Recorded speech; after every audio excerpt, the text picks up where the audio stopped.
नमस्कार मैत्रिणींनो, माझ्या चॅनलमध्ये तुमचं स्वागत आहे।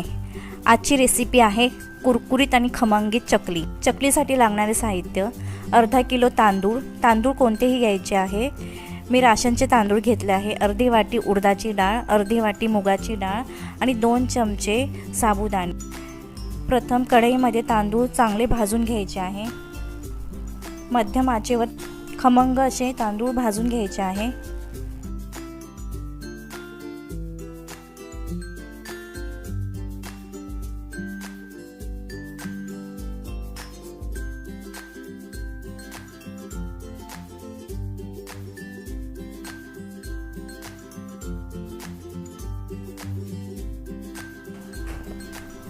हे बघा, असे तांदूळ भाजून घेतले आहे। आता मुगाची डाळ भाजून घेत आहे। आता मुगाची डाळ पण चांगली भाजून घ्यायची आहे। मैत्रिणी, ही प्रोसेस खूप वेळखाऊ आहे, पण ही प्रोसेस जो पदार्थ बनणार आहे ते खूप स्वादिष्ट आणि एकदम छान बनणार आहे। थोडं पेशंट ठेवून करायचं काम आहे।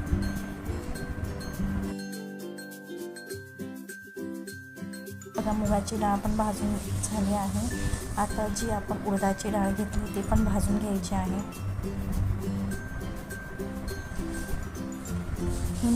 मैत्रिणींनो, ही रेसिपी नक्की बनवून बघा। आता ही उडदाची डाळ पण मी भाजून घेतली आहे। ती लालसर झाल्यावर पूर्ण भाजली गेली असं समजायचं आहे। लालसर झाल्यावर काढून घ्यायची आहे। बघा, आता जे आपण साबुदाणे घेतले होते मैत्रिणींनो, हे साबुदाणे जे आपले पोह्यांचा चम्मच असतो त्या चमच्याने मी 2 चमचे साबुदाणे घेतले आहे।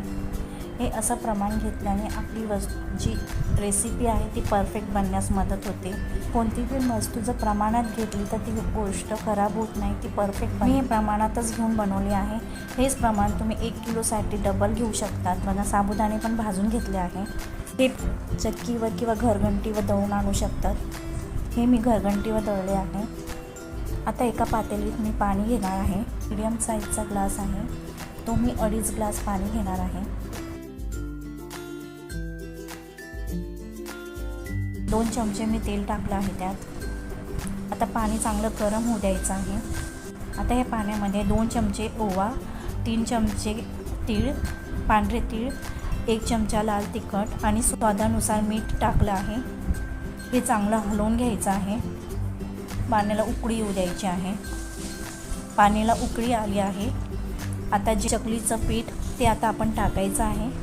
एका साईडने ते पीठ थोडं थोडं टाकायचं आहे आणि एका साईडने ते पीठ हलवायचं आहे। हे बघा, एका साईडने पीठ टाकायचं आहे आणि एका साईडने पीठ चांगलं घेरून घ्यायचं आहे। म्हणजे या पिठाला गुठळ्या होत नाही, गाठी येत नाही, ते पूर्ण व्यवस्थित मिक्स होतं।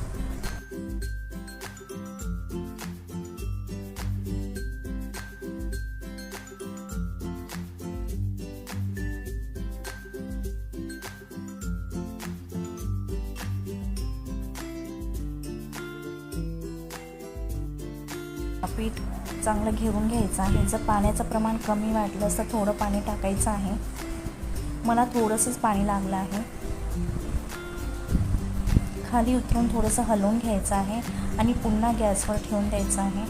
पातेलं खाली उतरून घेतलं आहे आणि चांगलं मिक्स करून पुन्हा गॅसवर पातेली ठेवून द्यायची आहे।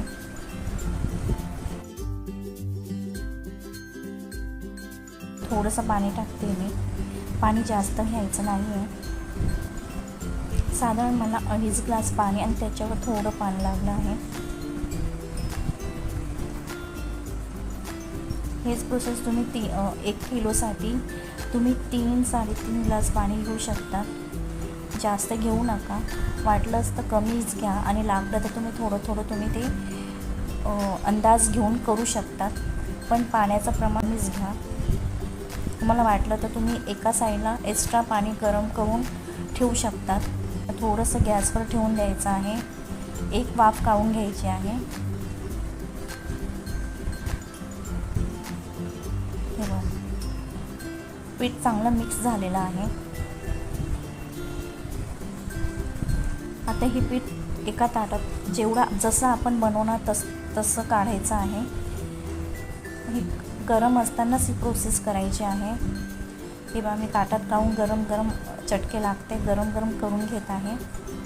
मी चांगलं पीठ मळून घेणार. चकल्या खूप छान बनतात. आणि सोऱ्याला पण तेल लावून हा गोळा सोऱ्यामध्ये भरून चकल्या पाडून घ्यायच्या आहेत.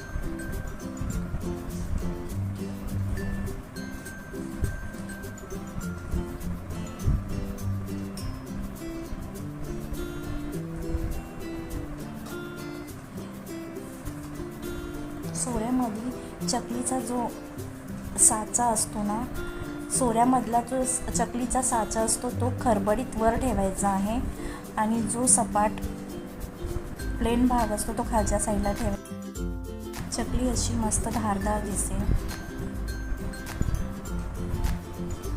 ही बघा अशी चकली पाडून घ्यायची आहे. मी मीडियम आकाराची चकली बनवून घेतली आहे.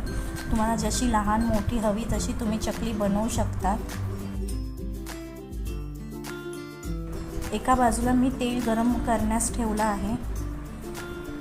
तेल चांगलं गरम झालं की ते चकली तेलात सोडायची आहे आणि मंद आचेवर तळून घ्यायची आहे. मंद आचेवर चकली तळून घ्यायची आहे. जेव्हा खालची बाजू पूर्ण तळली गेल्यावर चकली पलटवायची आहे. चकली पलटवायला घाई करायची नाही आहे. चांगली खालून चांगली तळली गेली का खालून तेव्हा पलटायची आहे.